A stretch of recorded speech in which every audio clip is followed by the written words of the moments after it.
Suzanne or the camera?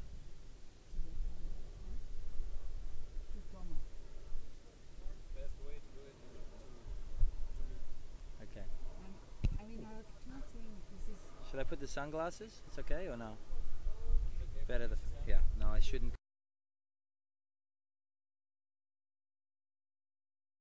You know, getting this out of my system, dealing with it, finding out where I'm at, so that we can ultimately analyse and execute next year's plan, which is key because next year it's, for me personally, I see next year as my title defence. I didn't get the opportunity, like I said, to defend this year for no fault of my own. So I see these guys as ultimately borrowing what is rightfully mine, and next year it's showtime. I guess what the most frustrating thing is that I didn't get the opportunity to defend my title. It wasn't, you know, I would prefer after a race like this, had on the weekend, I've been walking through the energy field and the lava, the lava fields, the energy lab. I think I probably could deal with this failure a little better, but the fact that a mechanical put me out of defending my world titles is frustrating. That's you know, I'm in such good condition. I feel so great now. You feel like I have a lot of energy to burn off. I was expecting, you know, 4 days after the race to be very tired and relaxing with my family. Now I feel like I have to do something, and so it's a difficult period because it's never happened to me before. I've never had a mechanical issue in any race.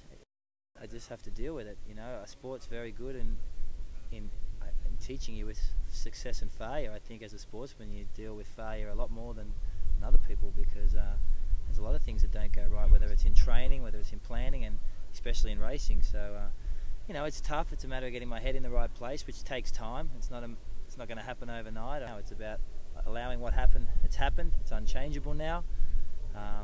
It's frustrating, all these things, but now it's about planning for next season. So that process starts now.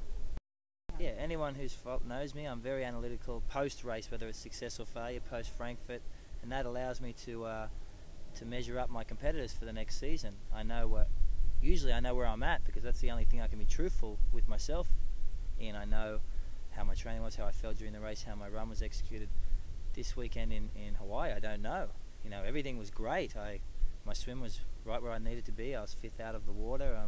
Felt very controlled and comfortable on the bike, but I only got to halfway on the bike, so of course I'm going to feel controlled and comfortable at this point, but I don't know where I'm at. And you know, my whole plan this season, as has been, if you followed the last few years, I went from a 2:49 marathon to a 2:45 to last year a 2:42. Our ultimate goal this year was to break the Ironman marathon record.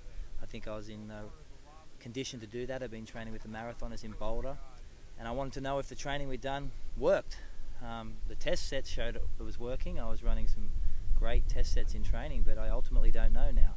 So that's the difficulty of where I'm at. It's the first time in my career I've been in this place, because usually when I failed here in the past I was walking, so I knew something was wrong. This time I don't know it. I could have won this race by 10 minutes. I don't know. And that's something I have to talk over with the people who are around me and working with me, whether we make some tweaks and changes, whether we find another event to focus on in the next couple of weeks to see where we're at, and then plan into next year. But that's definitely been the most difficult thing for me this time around, as opposed to failures in other events in the past, is that I don't know what the ultimate outcome would have been.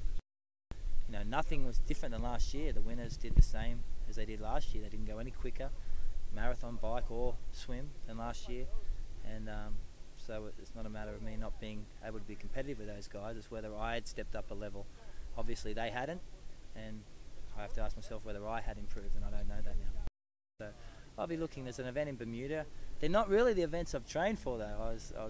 I'd like to find a big half Ironman or an Ironman, but the event in Bermuda is an Olympic distance race.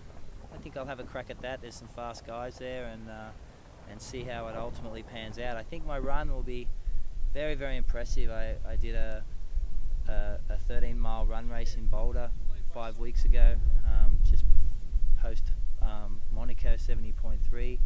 I was at 6,000 feet, and then we ran 65 minutes, which was impressive. So I know the run speed is there. I know my running is great. So maybe we can tweak it and have a good short distance race. So honestly, between a failure and a defect, I think having been in both positions, I would take the failure, because you've got something to work with. At the moment, the defect is just so, it's crazy that a 10-cent piece of metal cost me my stock market crashed on the weekend. I guess it's and this tiny piece of cable cost me the world championship. It cost me a legacy. You know, my advice to the young guys is to get a little bit more in tune with who you are as a person and an athlete, and start measuring your successes and failures against themselves, and molding and becoming the perfect athlete for you, if that makes sense. And you know, for those who have failed in Kona or failed this year and they haven't got the results they wanted this year, use them as stepping stones to next year. There is no such thing as failure, really. The failure is just the written blocks for next year's planning. Without that, you'd be in the position I am now. You don't know where you're at, and if you don't know that, then you can't move forward. So you know, for dealing with success and failure is the way you use that information to make you a better athlete for the next time around, so you don't make the same mistakes. And that'd be my advice to some of the young guys and girls who haven't got what they wanted this year. Go back to the drawing board, try and look where they made mistakes. Be honest with yourself.